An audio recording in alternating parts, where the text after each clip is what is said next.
136 days before. The week before I left my family in Florida and the rest of my minor life to go to boarding school in Alabama, my mother insisted on throwing me a going away party. To say that I had low expectations would be to underestimate the matter dramatically. Although I was more or less forced to invite all my school friends, the ragtime bunch of drama people and English geeks I sat with by social necessity in the cavernous cafeteria of my public school. I knew they wouldn't come. Still, my mother persevered awash in the delusion that I had kept my popular secret from her all these years. She cooked a small mountain of artichoke dip. She festooned our living room in green and yellow streamers, the colors of my new school. She bought 2 dozen champagne poppers and placed them around the edge of our coffee table. And when the final Friday came, when my packing was mostly done, she sat with my dad and me on the living room couch at 4:56 p.m. impatiently awaited the arrival of the goodbye to Miles Caverly. Said Caverly consisted of exactly 2 people, Mary Lawson, a thin blonde with rectangular glasses, and her chunky, to put in charitably, boyfriend, Will. "Hi, Miles," Mary said as she sat down. "Hey," I said. "How was your summer?" Will asked. "Okay, yours?" "Good, we did Jesus Christ Superstar." "I helped with the sets." "Mary did lights," said Will. "That's cool," I nodded knowingly, and that about exhausted all conversational topics. I might have asked a question about Jesus Christ Superstar, except that 1, I didn't know what it was, and 2, I didn't care to learn, and 3, I never really excelled at small talk. My mom, however, can talk small for hours, and so she extended the awkwardness by asking them about the rehearsal schedule and how the show had done, and whether it was a success. "I guess it was," Mary said. "A lot of people came, I guess." Mary was the sort of person to guess a lot. Finally, Will said, "Well, we just dropped by to say goodbye. I've got to get Mary home by 6. Have fun at boarding school, Miles." "Thanks," I answered, relieved. The only thing worse than having a party that no one attends is having a party attended only by 2 vastly, deeply uninteresting people.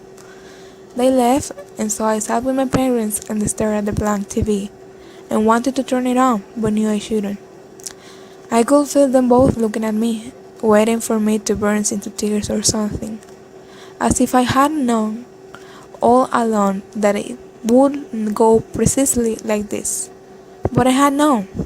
I could feel their pity as they scooped artichoke dip with chips intended for my imaginary friends. But they need pity more than I did. I wasn't disappointed. My expectations had been met. "Is this where you want to live, Miles?" Mom asked. I mulled it over for a moment, careful not to look at her. No," I said. "Well, why then?" she asked. This was not the first time she had posed the question. Mom was not particularly keen on letting me go to boarding school and had made no secret of it. "Because of me?" my dad asked. He had attended Culver Creek, the same boarding school to which I was headed, as has both of his brothers and all of their kids. I think he liked the idea of me following in his footsteps. My uncles had told me stories about how famous my dad had been on campus for having simultaneously raised hell and out all his classes. That sounded like a better life than the one I had in Florida. But no, it wasn't because of that. Not exactly. "Hold on," I said. I went into Dad's study and found his biography of Franco Rabelais. I like reading biographies of writers, even if, as was the case with Monsignor Rabelais, I've never read any of their actual writing. I flicked it back and found the highlight code. "Never use a highlighter in my books," my dad had told me 1,000 times. But how else are you supposed to find what you're looking for? So this guide, I said, standing in the doorway of the living room.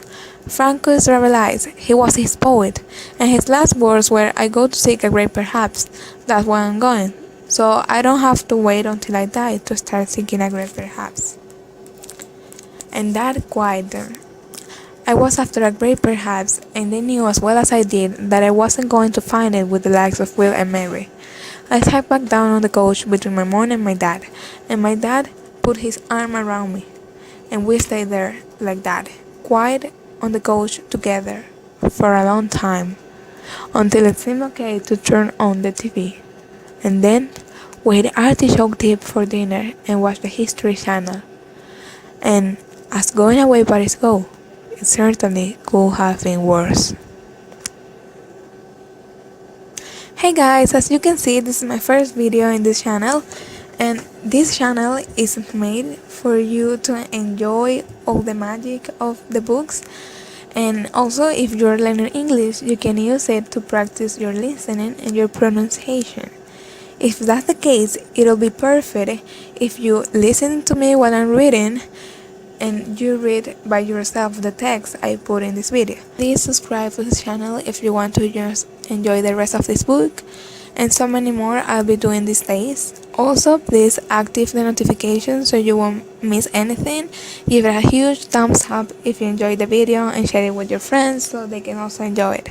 Please comment whatever you want me to do here, because I'm here for you guys and I'm here for you to enjoy what I'm doing, so please comment down below what you want me to do. Obviously, the next video I'm just gonna continue reading this book. Which other books would you like me to read? Because I'll do it with all the love I have. Also guys, thank you so much for watching this. I love you all so much. Audible me.